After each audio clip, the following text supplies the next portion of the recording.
तर या होत्या आतापर्यंतच्या महत्त्वाच्या हेडलाईन्स आणि मुलुक महाराष्ट्र या बुलेटिनची सुरुवात करूयात। आज दिवसभरातल्या एका महत्त्वाच्या बातमीनं गेल्या 1.5 महिन्यांपासून राज्यातल्या एसटी कर्मचाऱ्यांचा संप सुरू आहे। या संपावर तोडगा निघत नाहीये आणि अशात आज मुंबई उच्च न्यायालयामध्ये या संदर्भातली सुनावणी झाली। विलीनीकरणाच्या मागणीसाठी एसटी कर्मचारी आपल्या भूमिकेवर ठाम आहेत। आज तीच भूमिका पुन्हा एकदा त्यांनी न्यायालयामध्ये मांडली आणि विलीनीकरणाची आता ही सुनावणी 22 डिसेंबरला होणार आहे। विलीनीकरणाच्या मागणीवरती राज्य सरकारने आज कोर्टात प्राथमिक अहवाल सादर केला आणि या प्राथमिक अहवालात त्यांनी काही भूमिका मांडली। त्या भूमिकेनुसार त्यांनी कर्मचाऱ्यांना आपण कशी पगारवाढ दिली असं सांगत आता कर्मचाऱ्यांना आपल्याकडून जे देणं शक्य होतं ते दिल्याचं सांगितलं। तर दुसऱ्या बाजूला एसटी कर्मचाऱ्यांचे वकील गुणरत्न सदावर्ते यांनी मात्र एसटी कर्मचाऱ्यांची मागणी ही पगारवाढीची नव्हती तर त्यांची मागणी विलीनीकरणाची होती असं सांगत हा संप नाही तर दुखावटा असल्याचं सांगितलं। पण न्यायालयाने सुद्धा आधी तुम्ही कामावर हजर व्हायला सांगा असं सांगत सदावर्ते यांना सुद्धा त्यांनी काही गोष्टी सांगितल्या आणि त्याचबरोबर पोलिसांची सुद्धा एक मोठी कुमक तैनात करण्यात आलेली आहे आझाद मैदानावर। कारण राज्याच्या कानाकोपऱ्यातून हजारोंच्या संख्येने एसटी कर्मचारी हे मुंबईत दाखल झालेले आहेत। आझाद मैदानावर आंदोलन सुरू आहे आणि याच पार्श्वभूमीवर मुंबईतून सुद्धा मोठी पोलीस कुमक ही आझाद मैदानाकडे कूच करण्यात आलेली आहे आणि तिथं तैनात करण्यात आली आहे। अहवाल कष्टकऱ्यांचा अपमान आहे। हा प्राथमिक अहवाल 54 जे मृत्यू झाले त्याच्यावर सरकारनं चालवलेलं तांडव आहे। म्हणून आम्ही माननीय उच्च न्यायालयाला सांगितलं माननीय उच्च न्यायालयाने जास्त ताणू नये ज्याच्यामुळं अधिक आत्महत्यांची शृंखला वाढेल। तुमच्या दृष्टीने आंदोलन आहे हे आमच्यासाठी आमच्या प्रतिष्ठेचा स्वाभिमानाचा लढा आहे आणि त्यामुळं आम्ही रुकी सुकी खाऊ। इंदिराजींना जसा देशाने धडा शिकवला होता तसं प्रस्तुत सरकारला धडा शिकावा लागेल आणि प्रतिष्ठेसमोर इज्जती इब्रती समोर कष्टकरी अर्धी भाकर चतकोर भाकर खाऊन जगू शकतो, कुटुंब जगू शकते। शॅम्पियन आणि सकाळी लागणारे ड्रग्स आम्हाला लेकरांना आम्हाला लागत नाहीत। त्यामुळं विलीनीकरण घेऊ आणि डंके की चोटवर घेऊ। पुरावे सादर केलेत। आम्ही माननीय न्यायालयाला सांगितलं 10,000 लोकांचं 20,000च्या जवळ लोकांचं सस्पेन्शन, 10,000 पेक्षा जास्त लोकांची सेवा समाप्ती आणि हे सुद्धा सांगितलं जे मेटर्निटी लिव्हवर जे भगिनी आहेत त्यांना सुद्धा निलंबित केलं। अशा प्रकारचं बेजबाबदार सरकारचं वर्तन आहे। महिला भगिनी ज्या एसटी डेपोमध्ये चालल्या त्यांचं शौचालय बंद केलं, आझाद मैदानामध्ये जेवताना जेवणाचं पाणी पळवलं, आझाद मैदानामध्ये महिला शौचालयाचं पाणी पळवलं। अशा वर्तनामुळे ते आम्हाला पाकिस्तानसारखं ट्रीट करत आहेत। आज मुंबई उच्च न्यायालयामध्ये एसटीच्या या विलीनीकरणाच्या मागणीच्या संदर्भातली सुनावणी झाली आणि त्यानंतर औरंगाबाद मधल्या एसटी कर्मचाऱ्यांनी याबद्दलच्या आपल्या काय भावना व्यक्त केल्यात जाणून घेऊया। काय म्हणाल एकंदरीत आज कोर्टात विशेष काय घडलेलं नाही। दोन्ही बाजूचे जे आर्ग्युमेंट झालेले आहेत आणि सरकारने प्रशासनाने आपली जी त्रिसमिती सदस्य आहेत त्यांनी जी भूमिका मांडलेली आहे त्यांना जो अहवाल सादर करायला सांगितला होता तो त्यांनी केला। परंतु मूळ मागणी जी होती सदावर्ते साहेबांनी ती खोडून काढलेली आहे। ती अशी होती की आम्ही पगारवाढ आणि वेतनवाढ हा आमचा मूळ मुद्दाच नव्हता। आमचा मूळ मुद्दा होता हा फक्त विलीनीकरण। त्याविषयी जर काही असेल तर तुम्ही बोला असं त्यांनी स्पष्टपणे सांगितलेलं आहे आणि 250 आगारातील हे कष्टकरी एसटी कामगार सुद्धा विलीनीकरणाच्याच बाजूने आहेत। पण आज कोर्टाने असं म्हटलं की एसटी ही सर्वसामान्यांची स्वस्त सेवा आहे त्यामुळे कामावर कर्मचाऱ्यांनी यायला पाहिजे। या मुद्द्यावर काय बोलले सदावर्ते? नाही, काही हरकत नाही ना। कामावर येण्यासाठी सर्व कर्मचारी ही एसटी म्हणजे कोणत्याही हे बघा पूर्ण प्रवासी हे आमचे दैवत आहोत हे पहिल्यापासून आम्ही स्पष्ट केलेलं आहे की प्रवाशांशिवाय आमचं काही होऊ शकत नाही। परंतु कुठेतरी आता आमचे 54 बांधव गेल्यानंतर सुद्धा जर सरकार झोपलेलं असेल प्रशासन झोपलेलं असेल तर कमीत कमी या गोष्टीकडे तरी थोडंसं गांभीर्याने बघावं लागेल। म्हणून आज 250 डेपोतील एवढे मोठे कर्मचारी या दुःखामध्ये आहेत आणि दुखोट्यामध्ये आहेत। आम्ही कोणत्या संपामध्ये किंवा हा पण मुद्दा त्यांनी मांडलेला। काय म्हणाल एकंदरीत काय आशा वाटते 22 तारखेची? 22 तारखेला आम्हाला एकच आशा वाटते की आज खऱ्या अर्थाने आमची दिवाळी होणार आहे आणि विजयाचा गुलाल आम्ही इथं आपल्या समक्ष आपल्या साक्षीने उधळू हेच आशा आहे 22 तारखेची। काय 22 तारखेचा निकाल तुमच्या वतीने? 22 तारखेचा निकाल हा आमच्याचकडे लागणार आहे. सदावर्ते साहेबांनी आम्हाला शांततेचं आवाहन केलेलं आहे. शांततेच्या मार्गानेच आजपर्यंत सर्व कर्मचारी दुखवट्यामध्ये सामील आहे आणि विजय हा निश्चित कष्टकरींचाच होणार हे तितकंच खरं आहे. आज तणाव होता, काळजी वाटत होती. आजही वाटत होतं आज काही ना काही होईल, पण मग आता 22 तारीख दिली म्हटल्यावर न्यायदेवतेवर पण आम्हाला विश्वास ठेवावाच लागणार आहे. ज्ञानी आहेच. बघितलं आपण एकंदरीतच की आज दिवसभर सुनावणी होईल आणि काहीतरी आपल्या हातात गोड बातमी येईल ही आशा एसटी कर्मचाऱ्यांच्या मनात होती. कारण दुपार जशी सुनावणी सुरू झाली तसं सगळेजण ऑनलाईन बातम्या बघत होते, नेमकं कोर्टामध्ये काय बोललं जातंय, सदावर्ते वकील त्यांचे काय बोलत आहेत. मात्र नेमकं आज हाती काय लागलेलं नाही. येत्या 22 तारखेला या प्रकरणी सुनावणी होईल आणि 22 तारखेबद्दल एस टी कर्मचाऱ्यांच्या मनामध्ये ठाम आत्मविश्वास आहे की त्यांना त्या दिवशी गोड बातमीच मिळेल. सिद्धार्थ गोदाम, न्यूज 18 लोकमत, औरंगाबाद. तेव्हा एका आशावादानं, एका निर्धारानं एस टी कर्मचारी आज मैदानात उतरलाय, लढतोय. बघूया पुढच्या सुनावणीमध्ये नेमकं काय होतं आणि या संपावर काय तोडगा निघतो का. पण 7:30 वाजता आपण याच्याबद्दल चर्चा करणार आहोत, ती पाहायला विसरू नका. यानंतर बातमी आहे ती म्हणजे राजकीय गोटातून. भाजपचे नेते आणि केंद्रीय गृहमंत्री अमित शहा यांनी शिवसेनेला डिवचल्यानंतर शिवसेनेनं सुद्धा अमित शहा यांच्यावरती टीकेची झोड उठवलेली आहे. संजय राऊत यांनी भाजपला काही सवाल उपस्थित केले. शिवसेनेनं कधी हिंदुत्वाचा मुद्दा सोडला नसल्याचं सांगत अमित शहांचं वक्तव्य असत्याला धरून असल्याचं राऊत म्हणाले. राज्यातील भाजप नेत्यांप्रमाणे केंद्रीय नेते सुद्धा वैफल्यग्रस्त झाल्याची टीका राऊतांनी केली. 2014 मध्ये कुणी कटकारस्थानं केली असा सवाल राऊतांनी विचारला तर शिवसेनेकडे कसला राजीनामा मागता, आम्ही पाठून वार करत नाही तर छाताडावर वार करतो असा घणाघात राऊतांनी केला. अमित शहांनी उद्धव ठाकरेंना दिलेल्या आवाहनानंतर बोलताना पुन्हा 105 निवडून आणून दाखवा असं प्रतिआव्हान अमित शहांना त्यांनी दिलं.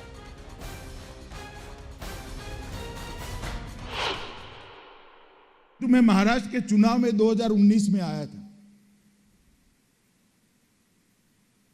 मैं खुद उस वक्त शिवसेना के साथ जो संवाद हुआ मैंने खुद ने किया है और मैं फिर से आज कहना चाहता हूं कि उस वक्त तय हुआ था कि देवेंद्र फडणवीस के नेतृत्व में चुनाव लड़ा जाएगा और मुख्यमंत्री भारतीय जनता पार्टी. मुकर गए, सत्ता के लिए हिंदुत्व के साथ समझौता कर लिए. दो पीढ़ी से जिनके सामने लड़ते थे उनकी गोदी में बैठ गए और कहते थे हमने तो कहा ही नहीं है. वो कह रहे हैं कि मैं झूठ बोल रहा हूं. चलो भैया, एक सेकंड के लिए मान रहे हैं, मगर आपकी सभा के पीछे जो बैनर लगते थे ना, उसमें आपके फोटो की और मोदी जी के फोटो की साइज जरा देखना. आपकी 1/4 थी. हर भाषण में आपको मोदी जी का नाम देना पड़ता था. आपकी उपस्थिति में मैंने और मोदी जी ने दोनों ने कहा था कि देवेंद्र फडणवीस के नेतृत्व में चुनाव लड़े हैं और एनडीए जीतने के बाद देवेंद्र फडणवीस मुख्यमंत्री बने. मगर चूंकि आपको मुख्यमंत्री बनना था, आपने हमारे साथ विश्वासघात किया, सत्ता पर बैठे. पॉवर शेअरिंग 50-50 त्याच्यामध्ये मुख्यमंत्री पद सुद्धा होतं. खोटं बोलू नका आणि पुण्यात तर नकोच बोलू. छत्रपती शिवाजी महाराजांची भूमी आहे ती. तिथे शिवरायांनी सोन्याचा नांगर फिरवलाय, लक्षात घ्या. देशाच्या गृहमंत्र्यांना देशामध्ये जर काम नसेल तर त्यांनी आम्हाला सांगावं. कर्नाटकामध्ये शिवरायांचा अपमान होतो आहे. लॉ अँड ऑर्डरचा प्रश्न तुमच्या राज्यात निर्माण होतो आहे, ते पहा. आणि पुण्यात येऊन आम्हाला ध्यान देऊ नका. आम्ही तुमचा आदर करतो. तुम्ही तुमच्या मर्यादेत राहा, आम्ही आमच्या मर्यादेत राहू. मैं आज भी कहना चाहता हूं, अगर हिम्मत है इस्तीफा दीजिए, कर दो 2 हाथ. तीनों लोग एक साथ में लड़ने के लिए आइए. भारतीय जनता पार्टी का कार्यकर्ता तैयार बैठा है. महाराष्ट्र की जनता भी हिसाब किताब करने के लिए तैयार बैठी. इस प्रकार से सिद्धांत विहीन राजनीति किसी भी राज्य की सरकार पसंद नहीं करती. आपण सुद्धा हिम्मत असेल ते 105 आमदारांनी राजीनामा द्यावा. शिवसेनेच्या पाठिंब्याशिवाय तुमचे 105 आमदार निवडून येणं शक्य नव्हतं. तुम्ही 105 आमदारांनी राजीनामा द्यावा आणि परत 105 निवडून आणून दाखवावेत, हे सुद्धा आमचं आव्हान आहे. आणि यानंतर एक मोठी बातमी आपल्या हाती येते ती म्हणजे शिवसेना आता UPA मध्ये दाखल होते। NDAची साथ सोडल्याच्या नंतर हे जवळपास स्पष्ट झालंय आणि त्याचा मुहूर्त सुद्धा समोर आलेला आहे। जानेवारीच्या पहिल्या आठवड्यात शिवसेना ही UPA मध्ये दाखल होणार असल्याची माहिती आपल्यापर्यंत पोहोचतीये। देशाच्या राजकारणातली एक मोठी बातमी, शिवसेनेनं आधी राज्यामध्ये काँग्रेस आणि राष्ट्रवादी सोबत घरोबा केला आणि त्यानंतर आता थेट दिल्लीच्या राजकारणात सुद्धा ते शरद पवारांच्या मार्गदर्शनाखाली UPA मध्ये प्रवेश करणार हे जवळपास निश्चित झालंय। खरं तर ही औपचारिकता होती असं म्हणायला हवं। विनोद राठोड आपले प्रतिनिधी आता आपल्या सोबत जोडले गेलेले आहेत। विनोद, कधी शिवसेना आता UPAचं बंधन बांधणार आहे, UPA मध्ये कधी जाणार आहे, कसा तो कार्यक्रम असणार आहे, काय अधिक तपशील आहे याबद्दल? विलास, आपल्याला माहित आहे की आपण याआधी न्यूज 18 लोकमतला बातमी दिली होती की शरद पवार यांच्या नेतृत्वात अनेक विरोधी पक्षनेते सोनिया गांधी यांची भेट घेणार आहे आणि त्या पार्श्वभूमीवर तशी भेट झाली आणि त्या भेट झाल्यानंतर एकंदरीत शिवसेनेचे खासदार संजय राऊत या भेटीमध्ये सोनिया गांधी यांच्या बैठकीमध्ये उपस्थित होते।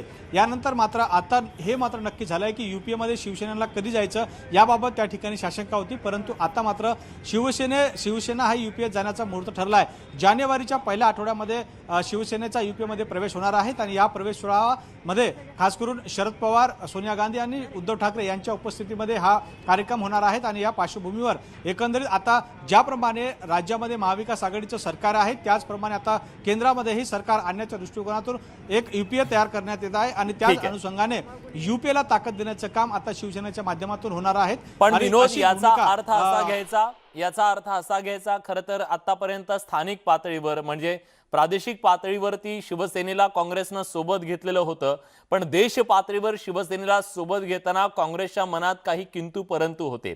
कारण शिवसेना अजून सुद्धा म्हणते की ते कट्टर हिंदुत्ववादी आता सुद्धा आहेत। भाजपच्या हिंदुत्वाच्या बद्दल बोलत असताना कट्टर हिंदुत्ववादी शिवसेना सोबत घेणं काँग्रेसनं सुद्धा आता मान्य केलंय, त्यांची अपरिहार्यता ठरली आहे। विलास, यामध्ये दोन गोष्टी वेगवेगळ्या आहेत। राजकारणामध्ये हे जे एकंदरीत मुद्दे असतात हे वेगवेगळे असतात। आपल्याला माहित आहे की भारतीय जनता पक्षाने उत्तर प्रदेशमध्ये मायावतीसोबत हातमिळवणी केली होती आणि त्या ठिकाणी सरकार स्थापन केली। जम्मू काश्मीरमध्येही आपल्याला माहित आहे की महबूबा मुफ्तीसोबत भारतीय जनता पक्षाने हातमिळवणी केली होती, त्या ठिकाणी हे सगळे मुद्दे होते। मात्र त्याचप्रमाणे आता काँग्रेस पक्षही अनेक वेगवेगळ्या ठिकाणी आपापले अलायन्स करतात आणि ते राजकारणाच्या आणि मुद्द्याच्या याच्यावर करतात।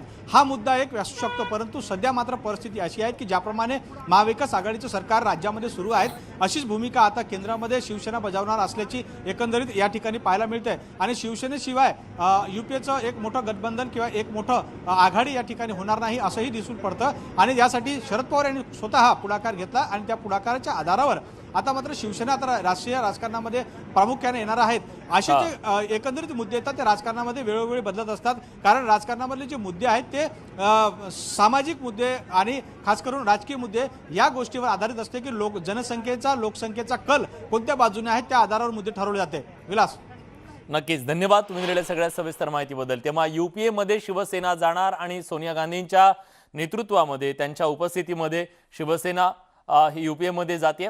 यानंतर बातमी आहे ती म्हणजे ऐश्वर्या राय, अभिनेत्री ऐश्वर्या राय हिची जी सध्या पनामा पेपर लीक प्रकरणी जी चौकशी सुरू होती ईडीच्या मार्फत, ती चौकशी संपल्याचं कळतंय। 5 तासांपेक्षा जास्त काळ ऐश्वर्याची ही चौकशी झाल्याचं समोर आलेलं आहे। पनामा पेपर लीक प्रकरणात ऐश्वर्याची ईडीकडून ही चौकशी झालेली आहे। ईडीच्या चौकशीला तिनं सामोरं गेल्याच्या नंतर तिनं बोलणं टाळलेलं आहे, पण 5 तासांपासून तिची चौकशी सुरू होती, ती अखेर संपलेली आहे। जगभरातल्या अनेक दिग्गज व्यक्तींनी कर चोरी प्रकरणी आरोप करण्यात आलेले होते, त्यांची पनामा पेपर लीक मध्ये नावं प्रसिद्ध झालेली होती आणि त्यानंतर स्वाभाविकपणे देशातल्या सुद्धा अनेक दिग्गजांची त्याच्यामध्ये नावं होती।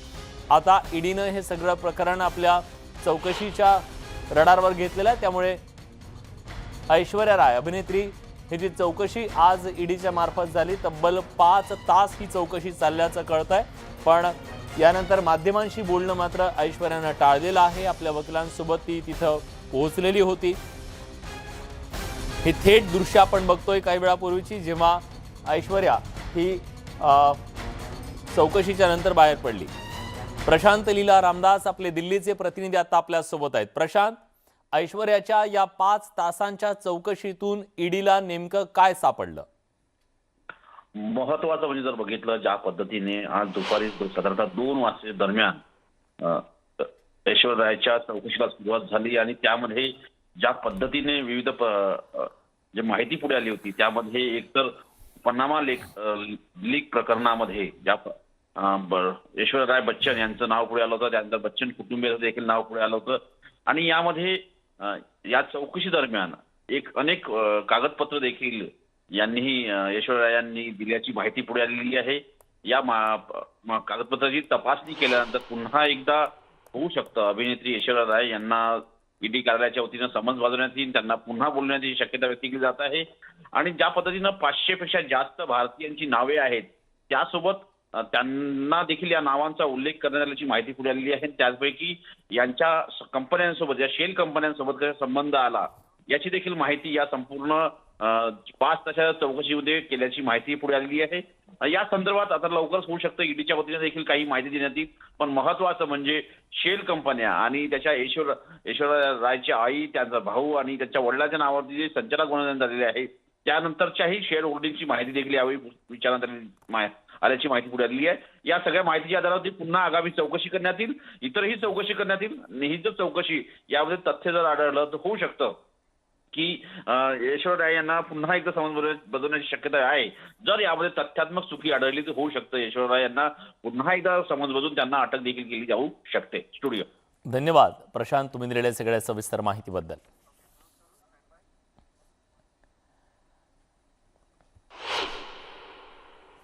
याच सगळ्या महत्त्वाच्या घडामोडींसोबत मुलुख महाराष्ट्र या बुलेटिनमध्ये आपण इथेच थांबतोय. पण ब्रेक नंतर पाहायला विसरू नका एसटी कर्मचाऱ्यांच्या विलिनीकरणाच्या मागणीच्या संदर्भातली विशेष चर्चा. एसटीचं विलिनीकरण शक्य आहे का? एका छोट्याशा ब्रेक नंतर कुठे जाऊ नका, पहा फक्त न्यूज 18 लोकमत.